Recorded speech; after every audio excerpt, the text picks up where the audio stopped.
Esse aqui é uma técnica, um modelo de venda desenvolvida por um brasileiro. Tá? O Marcelo Peruzzi, ali de Curitiba. Tá? Esse aqui, na verdade, é o doutorado dele que ele fez em neurociência nos Estados Unidos. A tese de doutorado dele surgiu esse modelo aí. Ele desenvolveu isso em 97 e está registrado a partir de 2017, que tem o registro de patente de propriedade intelectual, né?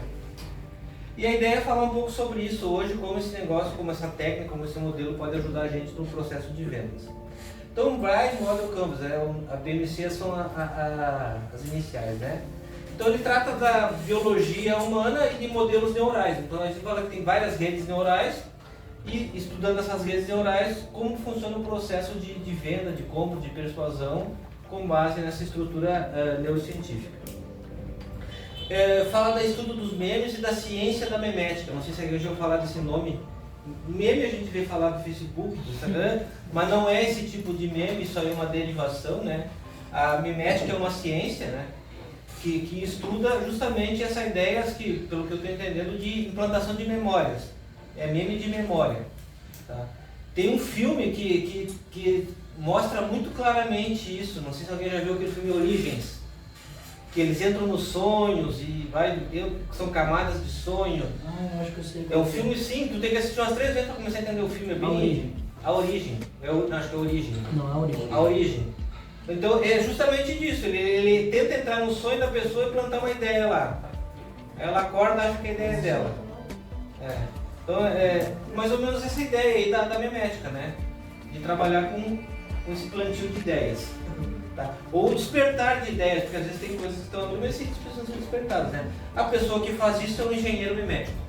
E basicamente no popular aí a gente vai falar o quê? Da gestão emocional nas vendas. Porque eu também não sou engenheiro mimético. Então a ideia é falar sobre o processo das emoções nas vendas, o eixo de valência, que ele mais ou menos neurologicamente ou biologicamente, quem cuida disso é o sistema límbico. E quando fala da emoção, você tem a polaridade, que se chama na neurociência de valência positiva e valência negativa. No popular, o pessoa está alegre ou está triste. E isso são graduações, tá? De alegria ou de tristeza. Esses bichinhos aqui você já viu, né? Aproveitei o filme. Esse é o eixo X, que é o eixo horizontal, né? E daí tem o eixo Y, que ele nomeou aqui como eixo Y, que é o nível de excitação, que é através do sistema nervoso autônomo, que é o simpático e o parasimpático. A pessoa está mais excitado, tá? Mais ativo, mais dinâmico ou mais passivo, mais calmo, mais quieto. Tá? Então, quando você junta esses dois eixos, o eixo vertical, o eixo Y e o eixo X, você tem uma combinação ou um campo emocional, que você mais ou menos pode classificar em 4 quadrantes. Então seria uma maneira de você entender a sua estrutura emocional e também a estrutura emocional do seu cliente. Tá dando para acompanhar aí? Você tem a valência positiva, alegre, a valência negativa, triste, o nível de excitação, estou mais ativo, o nível de estou mais passivo, estou mais calmo. Então, se eu estou mais alegre e mais excitado, eu tenho uma gama de emoções associadas a essa estrutura.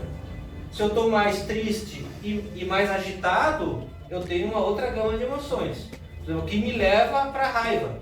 Eu estou muito agitado e desgostoso. Raiva. Eu estou com muita gana, muita vontade de fazer as coisas até demais, vai para euforia. E assim vai indo, a gente vai ver agora. Dá para fazer uma relação com temperamentos aí? Talvez, não sei se dá para fazer com temperamento, porque o temperamento já é mais inato, é mais biológico, né? O temperamento é uma reação... talvez dê para fazer com temperamento, né? Porque de qualquer maneira você tem que ter um controle em relação a isso, né? O colérico, o fleumático, aqui eu esqueço os nomes do... Sanguíneo. Não, esse aqui é o sanguíneo. Esse aqui é o sanguíneo. Sanguíneo e o fleumático seria o triste ali. O fleumático acho que é esse aqui. E aqui é o melancólico. Melancólico. É o colérico, o sanguíneo, o melancólico e o fleumático. Seria mais ou menos isso. Como tendência, né? Agora, como emoção, ele traz para a gente aqui 4 grandes estados emocionais que, digamos, englobam isso. Aqui você fica num estado de insatisfação, estado de desejo, estado de satisfação e estado de fracasso. Qual é a diferença de fracasso para insatisfação? Isso aqui é importante entender nesse quadro quando fala de insatisfação. Insatisfação é comigo mesmo, é eu comigo mesmo. Tá? Então eu estou insatisfeito, não é que eu estou insatisfeito com as coisas. Tá? Quando se relaciona a coisas externas, é um nível de fracasso. Com isso, com aquilo, em cima de um resultado que eu esperava, não deu certo. Um fracasso, não é uma satisfação. A satisfação é quando eu precisava fazer algo e não fiz, é algo comigo mesmo. Tá? Essa é mais ou menos a dinâmica para entender isso. Tá? Certo, gente? Então, e aí a gente vai falar aqui agora dessas mudanças dos estados emocionais. Basicamente, a insatisfação, a pessoa, por exemplo, pode ir da satisfação para a insatisfação. É um caminho. Tá? Eu estou satisfeito com o meu iPhone. Cara, empresas usam muito isso. Meu iPhone, qual é que tá agora? 16, né? Vai lançar daqui a 2 meses, o 16. Então, eu tenho um iPhone 15. Estou satisfeito com o meu iPhone 15. Aí daqui 2 meses lanço o iPhone 16 que tem a vírgulazinha a mais lá. Eu começo, né? E aí ele faz uma coisinha que o meu não faz. Aí eu começo a ficar insatisfeito com o meu iPhone 15 porque o 16 tem uma coisa que eu quero e não tem. Insatisfação. Eu estou insatisfeito com algo meu. E através dessa insatisfação vai ser alimentada essa insatisfação através de status, através de um monte de coisa para você chegar no desejo de compra. Que é a insatisfação, ela te produz uma dor, um incômodo. E você vai querer resolver essa dor, esse incômodo. Como você vai fazer isso? Você cria uma expectativa de algo que vai resolver isso. Essa expectativa vai ter em cima o quê? De uma solução tangível, algo concreto. O iPhone 16 vai resolver isso. Algo tangível, concreto. Então eu vou lá, compro o iPhone 16, primeiro eu tenho uma satisfação de comprar. Eu comprei, é meu, satisfação imediata, eu tenho o iPhone 16. Nem chegou ainda, vai vir, já comprei. Tá? E aí tu produziu uma ação, teve uma ação para gerar esse estado de prazer. Tá? Aí você comprou o iPhone 16, maravilha, tudo que eu queria, estou feliz da vida, estou usando, estou satisfeito. O que acontece? De repente você pega o teu iPhone 16 ou o produto que for e ele não atende a expectativa que você queria. Não é o que eu queria. Você entra ou seja, o produto que você comprou fica abaixo da expectativa. Se gera um estado de frustração, comprei errado. Gastei dinheiro à toa, perdi tempo, perdi um monte de coisa. Gera um estado de frustração. Então basicamente esses caminhos aí que existem como padrão, né? Aqui também eu posso ficar experimentar o prazer do meu iPhone 16 durante um tempo, dali a pouco eu vejo que no fim das contas é a mesma coisa, tá? E a frustração vem depois. Tem algum desses padrões que é bom ou ruim, ou é o que é? Não, é processo. É o processo emocional nosso, as coisas funcionam assim. Tá? O que eu vejo? O fato de tomar consciência disso ajuda a gente a gerir o nosso próprio processo. E também tomar consciência disso ajuda a entender que ponto que o cliente está, qual é a situação que está o cliente, emocional que está o cliente. E com essa leitura fica mais fácil conduzir o cliente para uma solução real, né, que satisfaça. E aí existe uma outra situação, também na questão de frustração também, a pessoa através da frustração ela pode ir para a insatisfação. Ou ela pode ficar presa nisso que ela vai para um extremo de depressão. Fica lá se torturando, tá? Ou seja, uma relação para insatisfação, que é quando ela vai partir para quando? Para resolver essa frustração, esse problema. Porque, não sei se vocês já pararam para pensar, é uma coisa que a gente tem, né? A gente toma uma atitude quando chega num ponto de insatisfação. Não, agora chega. Agora eu vou lá e vou fazer. Agora eu vou resolver isso. Se tu para para olhar, é o nível de insatisfação que você está contigo mesmo, com a situação que tu está vivendo, que agora eu não quero mais, quero encerrar com isso. Aí você vai partir para procurar uma resposta, resolver esse assunto. Né? É mais ou menos assim que funciona mesmo. A gente fica ali maquinando, sofrendo, mas é ruim, não sei o que, coitadinho de mim, a vida D5, né? Tá nessa situação aqui de frustração parado, passivo. Tá? Digamos, é uma dor que você suporta, você tolera. Chega uma hora que tu não tolera mais, tu vai pensar assim, agora eu vou resolver, agora acabou. Então, estimula um estado de insatisfação interna da gente, né? Insatisfação com o que eu estou vivendo, não é com os outros, né? Com aquela situação, ou comigo mesmo. Como é que se faz isso aqui? Através da urgência e escassez. E aqui, para as mamães aí, muito importante, existe uma possibilidade de partir da insatisfação para o prazer direto. Não passar pelo desejo. Isso é muito ruim. Tá? Porque a pessoa não experimenta a busca da solução. Ela não trabalha para resolver as coisas, ela não vai atrás. Ela recebe de mão beijada. Ou seja, com a criança, a mãe vê o que ela precisa, já dá. Fica antecipando tudo. Então a pessoa não passa pelo processo. Então, aí o que acontece? É aquela criança que depois ela quer tudo na mão, quer prontinha, quer birrar, fica birrenta, né? Mas todo mundo trabalha para ela. Precisa ser servida. Geração Z. Tá? Então existe um processo aqui que também tem que estar atento. Por exemplo, o pessoal que tem filho aí na educação. Passar um pouquinho de trabalho faz parte do aprendizado. É necessário para aprender, a pessoa tem que aprender a lidar com a insatisfação e com a frustração. E a criança é a melhor maneira de aprender quando é criança, porque daí ela passa fácil por isso. Na venda, a insatisfação é o seguinte, o que é a insatisfação? Eu reconheço que tem um problema, eu preciso resolver isso. Não é nem que eu reconheço, porque no fracasso eu posso reconhecer, mas não preciso resolver. Eu tenho isso, mas eu sou assim. As minhas filhas da Gabriela, eu nasci assim, eu nasci assim. Quando morrer assim. Então, aqui na insatisfação é quando você se dá por conta, eu preciso resolver isso. Quando você precisa resolver isso, você começa a buscar opções para resolver. Começa a buscar soluções. Aí, até que você encontra nessas opções aqui, isso aqui pode resolver. Aqui está a solução, aqui está o que eu preciso. A gente até erra, né?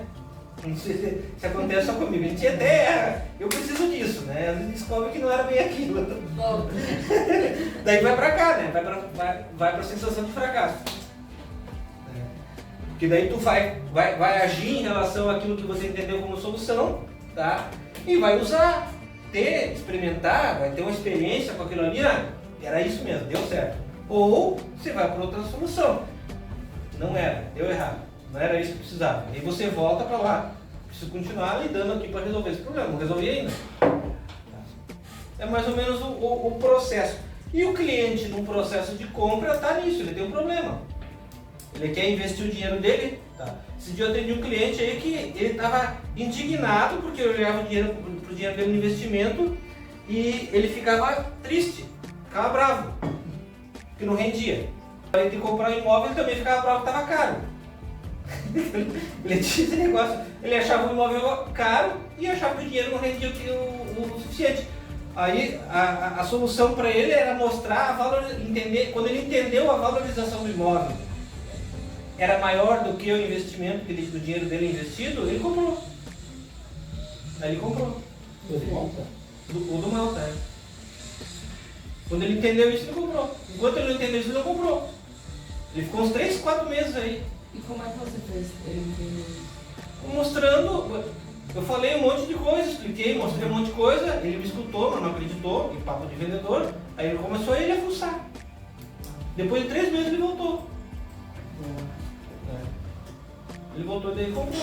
Não tinha mais a unidade que ele queria. Não tinha mais o que ele queria, teve que comprar outra. Ele comprou uma que ele não queria, que não era exatamente como ele queria, mas assim, o que importava era a valorização. Agora já era aproveitar melhor o dinheiro dele. Mais ou menos esse caminho aí, gente. Essa ideia encaixa? Dá para entender isso, gente? Faz sentido? Tá. Porque isso pode mudar bastante a nossa maneira até de lidar com o cliente, de atender o cliente, tentar mapear qual ponto ele está e trabalhar em cima dessa emoção aí. O ponto neutro, insatisfação, então a pessoa está mais ativa, a pessoa está mais passiva, a pessoa está mais alegre, a pessoa está mais triste. Então, como é que eu trabalho esse processo de insatisfação? No quadrante de urgência e importância. Então imagina que eu trago um produto, aqui tá. Você pode dividir essa insatisfação em 4 níveis. Aqui tem pouca importância e pouca urgência. Ou seja, a pessoa, embora insatisfeito, a vontade de resolver o problema ainda é baixa. Então, se aparecer a solução, eu vou. Então, eu não estou reconhecendo nem importância e nem urgência no meu problema, na minha dor. Dói, mas é um pouquinho, eu ainda aguento. Tá? Eu começo a ver importância em relação a resolver isso. Aumenta o estado emocional. Tá? E aí, nesse processo, o que acontece? Aumenta a importância, tem 2 caminhos, a divergência e a convergência. Quando é que é a divergência? A importância aumenta e eu não encontro nada que resolva o meu problema, nada encaixa. Isso vai me levando para o estado de raiva. Não tem solução essa porcaria, como é que eu vou resolver isso? Começa a gerar um estado de revolta. Né? E o outro caminho é a convergência. Tá? Então, no nosso negócio, aqui no nosso trabalho, de divergência, eu preciso disso, daquilo, eu mostro 50 opções. O cara fica maluco. Não sabe o que escolher. Fica maluco. Convergência. Eu seleciono 2. Uma dessas 2 é a tua. Se eu encaixar uma dessas 2 com ele, ou 2 opções, tem essa e essa. E ele der convergência, no sentido de ele concordar, a chance de fechar o negócio é muito maior. Ele se interessar é muito maior. Tá? E como é que se constrói, como é que se identifica essa convergência? Também, mesma coisa, o auge aqui, né, é a euforia. Daí quando a pessoa... Isso é muito interessante, quando tu consegue fazer isso direitinho, isso acontece, né? O cliente que começa a correr atrás de você, inverte o jogo. Ele que fica te procurando, querendo informação, querendo não sei o quê, querendo saber. Porque, cara, é a solução que eu sonhei pra minha vida. Você achou. Convergência. Convergência. E também tem níveis. Os quadrantes aqui. E o que define essa convergência? O nível de desafio e o nível de habilidade. Por exemplo, a gente fala vamos falar aqui do imóveis. SPE. Eu preciso de mais habilidade intelectual, financeira, de mercado de imóveis, para entender um SPE do que para comprar um corporado, que já é o jeito que todo mundo conhece. Então exige mais habilidade. Então, ou seja, exige também uma maior capacidade de quem está vendendo. Vou poder explicar isso. E o desafio, podemos relacionar a capacidade de pagamento. Esse aqui custa 1 milhão, esse aqui custa 800 mil. Meu caixa é 1,5 milhão. O desafio que eu resolvo. Não, mas o meu caixa é 800 mil e o imóvel 1 milhão. É um desafio difícil.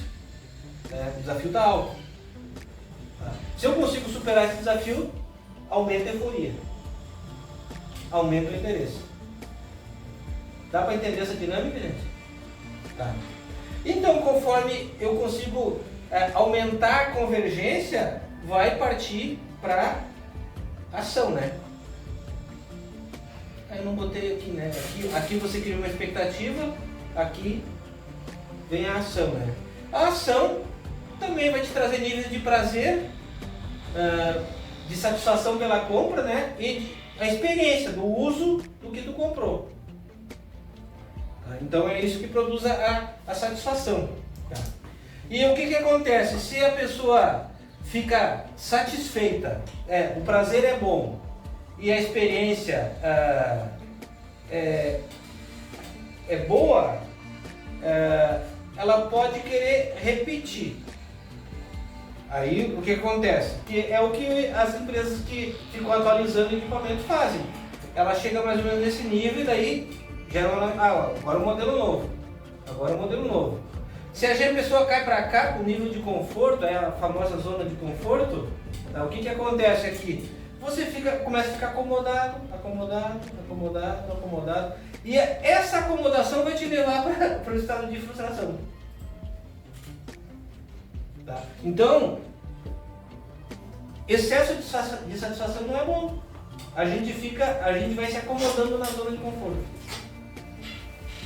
E para o cliente também, não preciso mais nada. O que eu tenho tá bom, não quero saber mais nada. Opa, esse monte. E aí,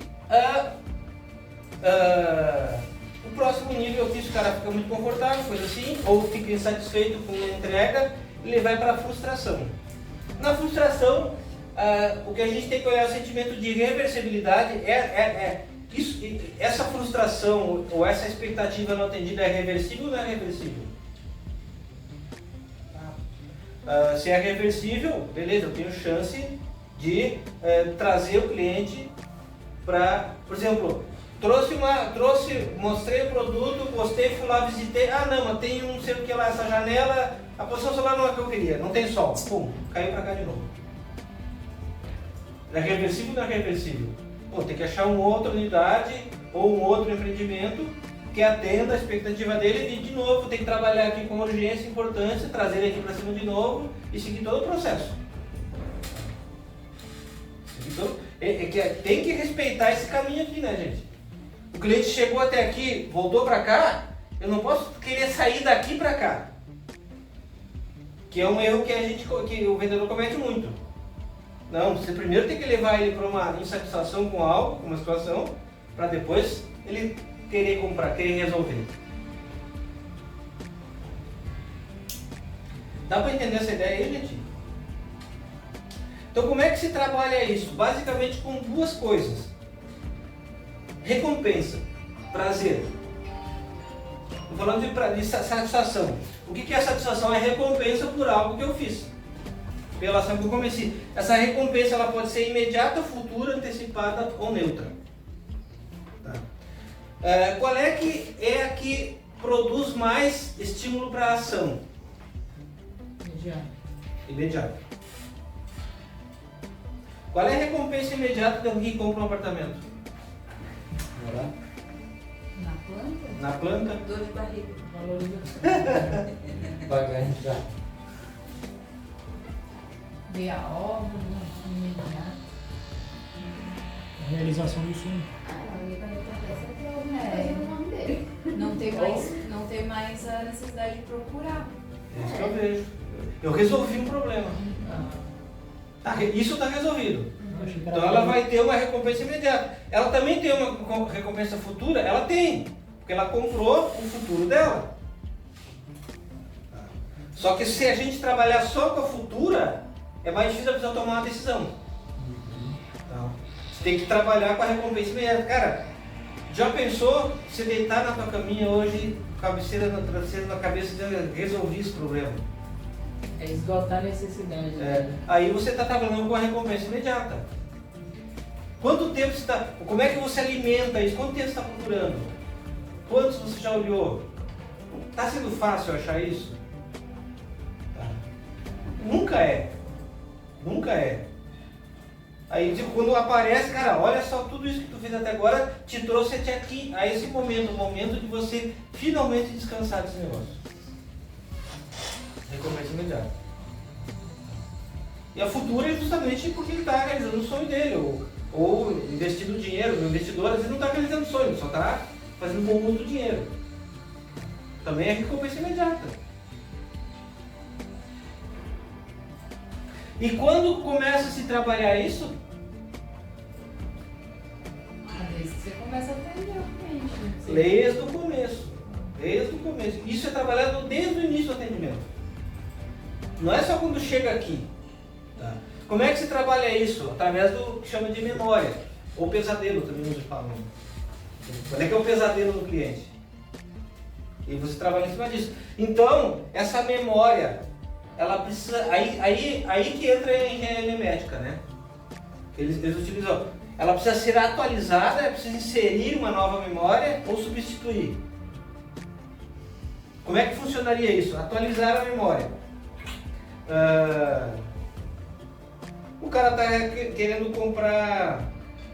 O cara não sabe nada da SPE, eu vou lá e explico para ele tudo que tem no SPE e como é bom comprar nesse negócio. Estou improvisando o exemplo aqui, tá?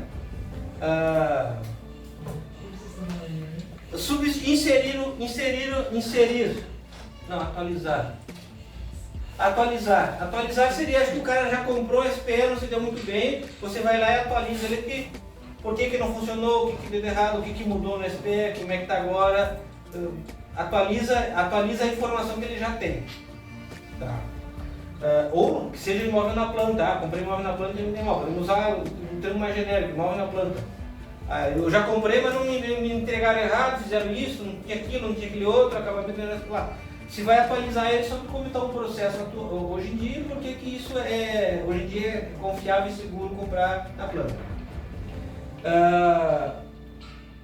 Inserir, o cara nunca comprou nada na planta, tem que inserir essa ideia de que isso é um bom negócio, é o melhor investimento, é a melhor maneira de comprar um imóvel. Você compra um imóvel novo, mais barato, com mais facilidade de pagamento. Você está inserindo uma nova ideia, que ele não aceitava, só quero pronto. Substituir. Substituto pode trabalhar com a ideia de que o cara ele quer incorporado, tá? E você trabalha com SPE. Você vai substituir essa ideia de que incorporado é o melhor negócio do mundo e colocar o SPE como uma opção de bom negócio. Isso é difícil. Porque tem gente que já tem a mentalidade diferente. Exatamente. A galera mais velha. É difícil você, quando você fala de SPE, eu já percebi, as pessoas mais velhas têm muito preconceito, assim, com essa questão, porque estão acostumadas a trabalhar com determinadas construtoras de mercado, já confiam. Então tem muito um certo preconceito com a SPE. Eu tenho percebido isso. Quando você fala da venda da SPE, as pessoas ficam, Sim, às vezes não vai conseguir, não. Se conseguisse para todo mundo, não ia ficar muito rico, muito rápido. Às vezes Isso é fácil demais, né? às vezes também dá só pra normalizar, não precisa nem chamar tanta atenção pra diferença. É um modelo, é uma opção, entendeu? Você quer, não quer? modelo novo. Então tá, não aceita, beleza, fica pra trás. É o que tá usando hoje, enfim, faz mais sentido. Eu tenho lido muito nesse ponto, assim, eu percebi nas conversas que a gente tem. Cara, é uma modalidade relativamente nova, mas muitas coisas já foram entregues, já deu certo pra muita gente está comprando. E é o que vai fazer mais sentido cada vez mais, por causa dessa reforma tributária aí, vai ficar muito mais evidente que, tipo, vai fazer sentido incorporar. Tá muito. Eu odiava os prêmios.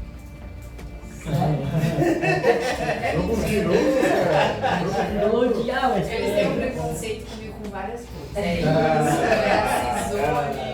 Quando ela chegou, Não devolve, não devolve. Existem 2 anos aqui, chegou Eu e tenho tá até agora. um tom. Quando Olha, ela Cisone, chegou, você me liga, eu vou te mandar uma foto minha. Olha, e o Lucas não resistiu, sabendo que tinha que editar o vídeo, né?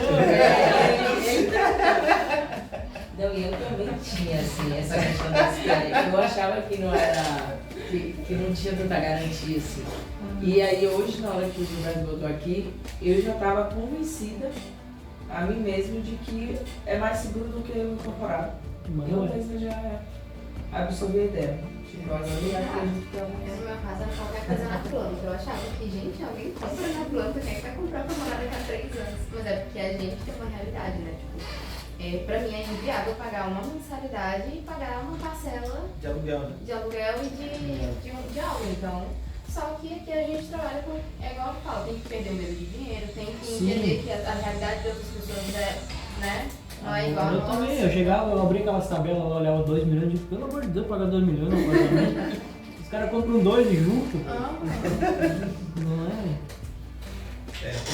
Isso é importante, perder o medo do dinheiro para ter dinheiro, gente. E acreditar que tem gente que vai comprar. Sempre tem alguém que vai comprar. É igual aquela cobertura lá de 6 milhões. Daqui a pouco vai aparecer uma Vai vender. cobertura, vai vender. Aí vai aparecer 3.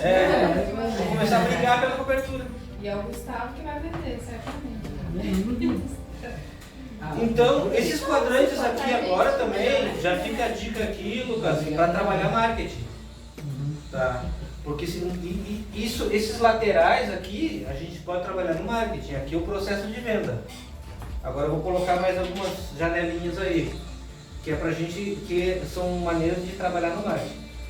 Público-alvo, vai definir um público-alvo. Então, se eu tenho um produto X, eu tenho um público específico, a gente está aqui focado mais em investidor mesmo, né? Embora pareça morador, coisa assim, nosso maior foco ainda é investidor. quando eu trabalho uma campanha, eu tenho que ter muito claro qual é o impulso, ou seja, o que eu quero que a pessoa faça. Ela vai comprar, ela vai alugar, ela vai clicar, ela vai se inscrever, tá? Ela vai fazer uma reunião. Então, quando eu estou conversando com um cliente, eu tenho que ter muito claro qual é o próximo passo que é para ele dar. É o que eu estava falando antes, você não conversa com o cliente para vender para ele.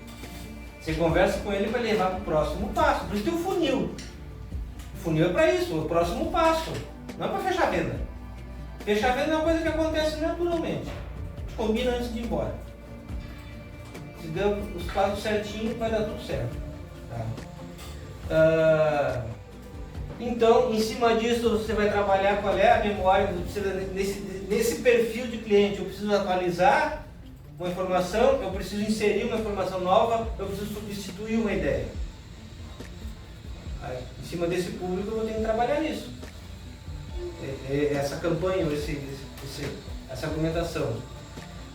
Quais são os canais que eu vou atingir esse cliente? Né? Instagram, Facebook, Google, e-mail, panfletinho, seja lá como for, né?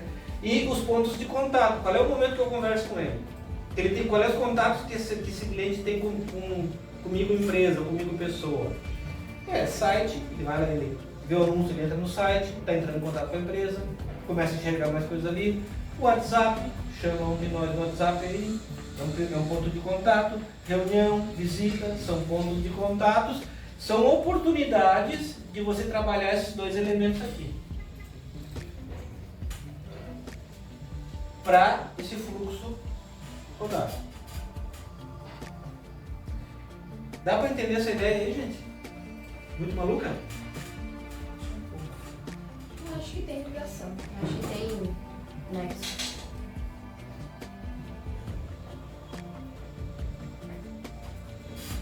Como é que a gente pode fazer aqui para nós isso?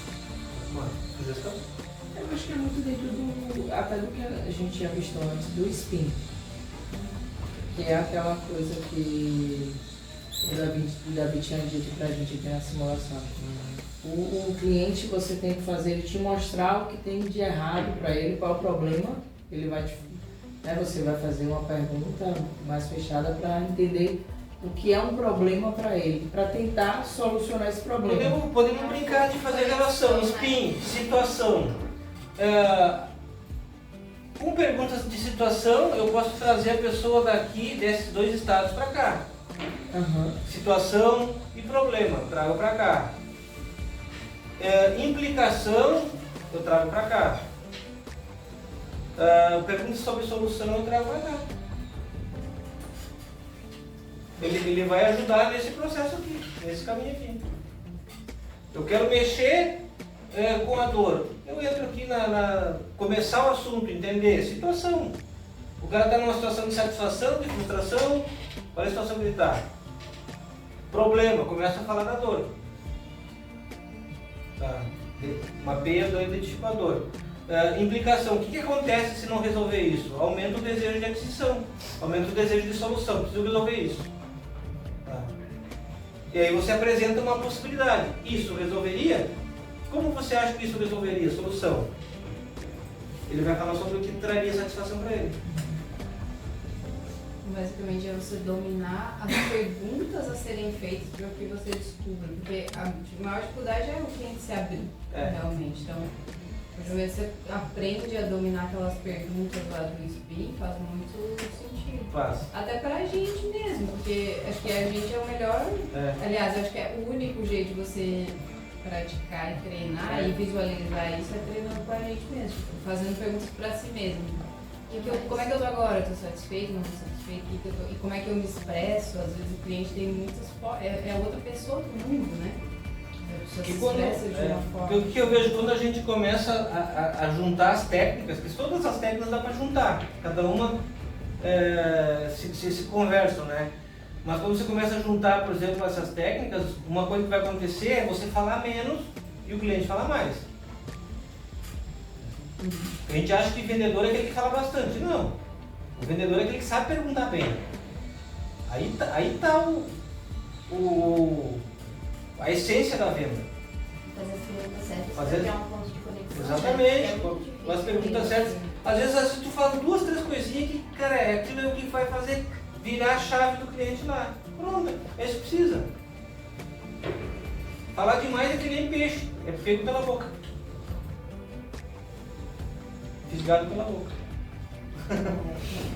Muito bom isso. Eu falo demais. Tá, então é aprender a perguntar mais.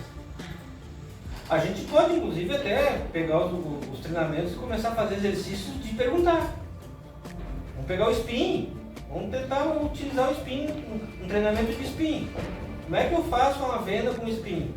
É algo diferente, é novo para todos nós, não é muito comum, porque a gente tem nossa mecânica. Tá? Mas se a gente começar a exercitar isso, daqui a pouco a gente começa a descobrir como fazer isso do jeito certo. Como que faz um treinamento assim, uma simulação? Uma simulação. Só que na simulação eu sou o cliente, você tem que seguir a sequência do spin. Situação, problema. Tá? Legal. Vai obrigar a gente a começar a olhar pro processo de venda de um jeito diferente. Tem as folhinhas aqui, ó, não vi ninguém olhar. Puxa, eu anotei aqui já. Marcação? Eu tô falando que eu não vi. Eu já vi umas 10 vezes. Então, basicamente, é esse o processo do BNC, tá, gente? Pode então também falar sobre o ponto zero? Ponto zero posso. Explica. Tá. Que é importante. Tá. Zero que diferença. Ponto zero.